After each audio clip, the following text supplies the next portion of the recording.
శ్రీ గురుభ్యో నమః. శ్రీ క్రోధినామ సంవత్సరం దక్షిణాయనం మార్గశిర మాసం హేమంత ఋతువు బహుళపక్షం సోమవారం 23 డిసెంబర్ 2024 అష్టమి సాయంత్రం 5 గంటల 8 నిమిషాల వరకు, ఉత్తరా నక్షత్రం 9 గంటల 8 నిమిషాల వరకు, వర్జం సాయంత్రం 6 గంటల 38 నిమిషాల నుండి 8 గంటల 26 నిమిషాల వరకు, దుర్ముహూర్తం మధ్యాహ్నం 12 గంటల 37 నిమిషాల నుండి 1 గంట 21 నిమిషాల వరకు, మళ్ళీ మధ్యాహ్నం 2 గంటల 50 నిమిషాల నుండి 3 గంటల 34 నిమిషాల వరకు, రాహుకాలం ఉదయం 7 గంటల 30 నిమిషాల నుండి 9 గంటల వరకు, శుభ సమయం లేదు.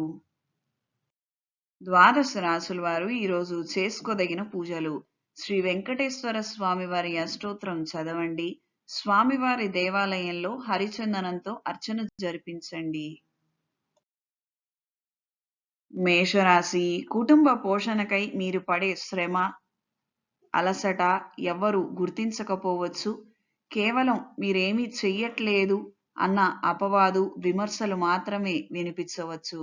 వృషభ రాశి: అనుకున్న కార్యక్రమాలలో పురోగతి చాలా ఆలస్యంగా ఏర్పడుతుంది.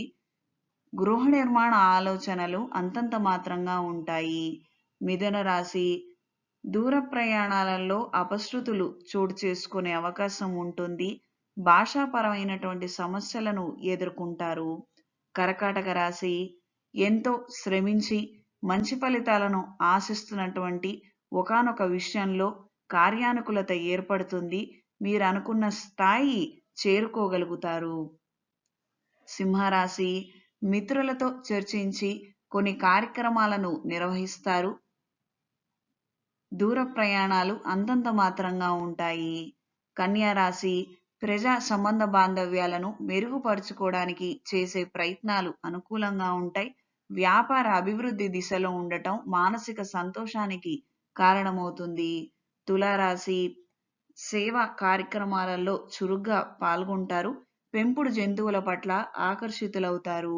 వృశ్చిక రాశి: ధార్మిక కార్యక్రమాలలో చురుగ్గా పాల్గొంటారు. సాంకేతిక విద్యల పట్ల ఆకర్షితులవుతారు. ధనుస్సు రాశి: వృత్తిపరంగా మంచి అవకాశాలు ఏర్పడతాయి. మీ ప్రతిభకి వచ్చిన లోటు ఏమీ ఉండదు. మకర రాశి: మిత్రులతో నూతన కార్యక్రమాలను ప్రారంభిస్తారు. రుణ సంబంధమైన విషయాలు అత్యంత సన్నిహితులతో చర్చిస్తారు. కుంభరాశి: దూర ప్రయాణాలు అంతంత మాత్రంగా ఉంటాయి. చేయాలనుకున్న కార్యక్రమాలు కాస్తంత ఆలస్యమయ్యే విధంగా ఉంది.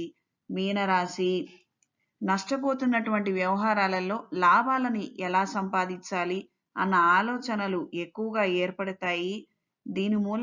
ఇందులో విజయాన్ని సాధించగలుగుతారు. వాహన విషయంలో జాగ్రత్తలు అవసరం.